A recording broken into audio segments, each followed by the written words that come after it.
Muito bem, gente. Chegamos até aqui com a construção dos pilares da longevidade e da saúde, para que vocês atinjam nossos objetivos de viver bem, viver melhor, envelhecer sem adoecer, sem precisar de remédio a longo prazo pela vida toda, controlando doenças crônicas, prevenindo e evitando doenças crônicas degenerativas e até certos tipos de câncer, mantendo o físico adequado, funcionando bem.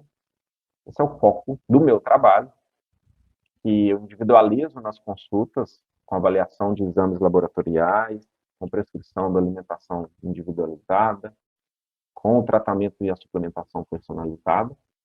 Mas aqui nesse curso eu trago para vocês medidas simples, práticas, básicas, que vocês podem executar no dia a dia e que já vão te colocar na frente de muita gente. Acho isso muito importante, vocês levarem a sério e praticarem executando os hábitos de vida saudável. Falamos sobre alimentação, intestino, aparelho digestivo, atividade física, estresse, sono. E nisso vocês perceberam que se torna uma organização, uma disciplina, uma organização do seu dia, com planejamento. E para a gente pensar em organizar esse ritmo circadiano como um todo, a gente pensa no planejamento alimentar, no horário de fazer atividade física, de executá-la, de gerir o estresse, de dormir bem, acordar bem para dormir bem.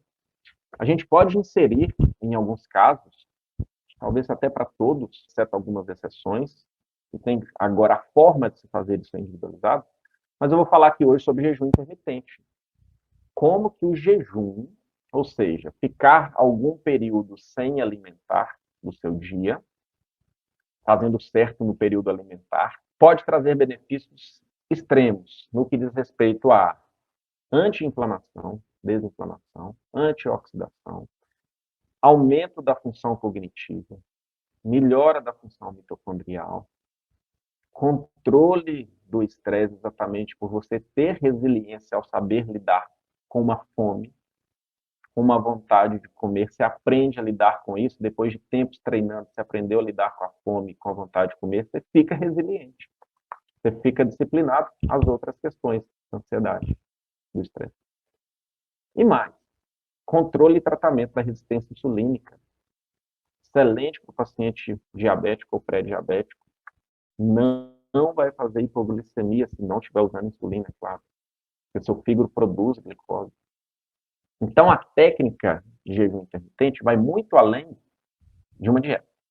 É um estilo de vida com objetivos que vão além do emagrecimento. Perde gordura, mas melhora a parte física, emocional, mental, cognitiva e mais, faz um processo de autofagia, de limpeza de células danificadas, infectadas no seu corpo. Limpa o organismo. A partir do momento que você está de jejum, você já consumiu ali glicogênio muscular, está consumindo gordura, você utiliza as células doentes como fonte energética, metabólica do seu corpo. Técnica básica de se fazer o jejum intermitente é você antecipar o seu jantar para mais cedo, 6, 7 horas da noite, na noite anterior que antecede o jejum. Aí você comeu ali. E você vai comer mais cedo em uma alimentação rica em proteína e gordura.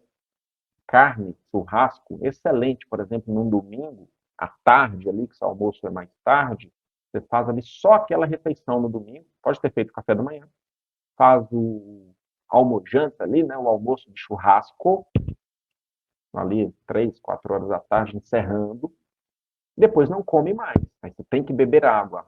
Entrou no período de jejum, finalizou a última alimentação, rica em gordura e proteína, tem que hidratar, tem que beber água, pode tomar suco de limão sem açúcar, pode tomar café ou chá sem açúcar. Lembrando que café, a gente nunca vai consumir café depois de 2, 3 horas da tarde. É o último horário que você vai consumir café, até para melhorar a qualidade do sono. Eu poderia, como as aulas estão sendo sequenciais, eu poderia bem ter falado também na higiene do sono, evitar o café e estimulantes depois de 2, 3 horas da tarde. É o último horário que eu tomo café e que eu oriento a tomar café. Mas aí você pode beber chás relaxantes, melissa, mulungum, erva cidreira. E aí você vai dormir, depois de ter feito essa última refeição de carne e gordura. Dormiu com a higiene do sono, acordou no dia seguinte. fazendo os hábitos saudáveis, de gestão de estresse, de perdão, de gratidão. Água com limão e própolis de manhã pode ser feito, não quebra o jejum. Glutamina, como eu falei na aula de intestino, não quebra o jejum. Chás e café sem açúcar não quebra o jejum. E água, esse período de manhã da janela sem alimentação tem que ter esses elementos que hidratam e que você toma. Primeiro, que engana um pouco seu estômago, está cheio ali de líquido, perde a fome. O café ajuda a perder a fome, ajuda a dar energia de manhã, você está em jejum. E aí você vai passar a sua manhã, quebra o jejum na hora do almoço. Isso dá aí 16 até 18 horas de jejum, dependendo do horário da sua última refeição na noite anterior. Quebrou o jejum na hora do almoço com início, vegetais folhosos, regados com azeite, com vinagre de maçã. Isso vai ajudar o seu intestino a produzir uma microbiota saudável. Veja que eu estou interligando tudo. Essa microbiota produz ácidos graxos de cadeia curta, que trazem saciedade e anti-inflamação. E aí depois você parte para a proteína. Pode comer proteína gorda de novo. Carne, frango, ovo. Pode, dependendo do seu caso, pode ter um carboidrato saudável ali. Uma mandioca, uma cenoura, uma beterraba, uma baroa, uma mandioquinha. Mas não vai ter massa. Não vai ter açúcar. Você não vai consumir açúcar depois, na quebra do jejum. E se quebrou o jejum, aí você vai seguindo as suas alimentações. Faz o lanche da tarde, proteico, com gordura boa, shake de whey com abacate, banana, pasta de amendoim, whey protein, ovos mexidos, são várias opções aí de lanche da tarde. E depois, à noite. Jejum você pode fazer aí no início, 1, 2, 3 vezes na semana, depois manter mais vezes. Lembrando que a janela alimentar tem que trazer nutrientes adequados. Você não pode sambar na janela alimentar comendo porcaria, comendo pouco. Tem que comer a quantidade também adequada para que você consiga ter nutrientes no período da alimentação. Atividade física aeróbica na manhã de jejum é muito bem-vinda. Muito bem-vinda. Já a musculação, eu prefiro colocá-la ou na manhã, sem estar de jejum, ou no período da janela alimentar. Fazer o jejum de manhã, nesse período da manhã, é muito melhor do ponto de vista hormonal do que saltar o jantar e fazer o café da manhã. Porque de manhã, você tem excesso, aumento do cortisol, é natural e importante ter o pico do cortisol pela manhã para acordar.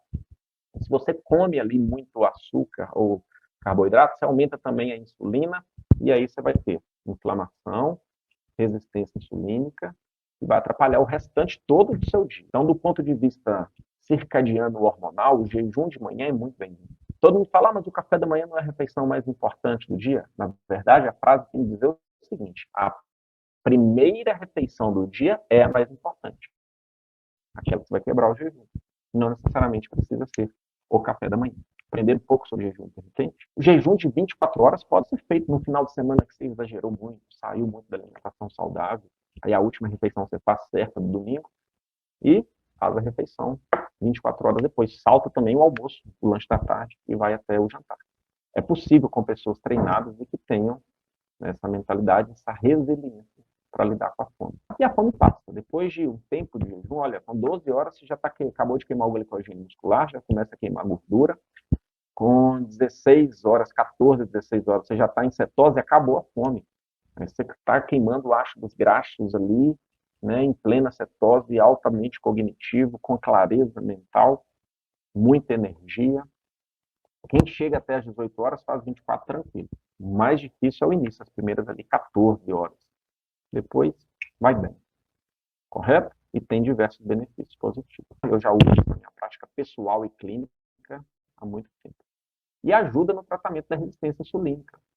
É fundamental o paciente que está com triglicéridos altos, insulina alta, o OMR elevado, às vezes com a glicemia atrapalhada. Nem sempre a glicemia que não está atrapalhada, você está tendo problema de glicose, de açúcar, de resistência insulínica. A gente tem que dosar a insulina de jejum, o OMR, a hemoglobina glicada, o triglicerídeo, o HDL, para a gente fazer essa avaliação. Vou falar um pouco sobre exames laboratoriais para vocês também, mais intenso no módulo avançado. Então, fechamos aqui essa aula bônus sobre jejum intermitente.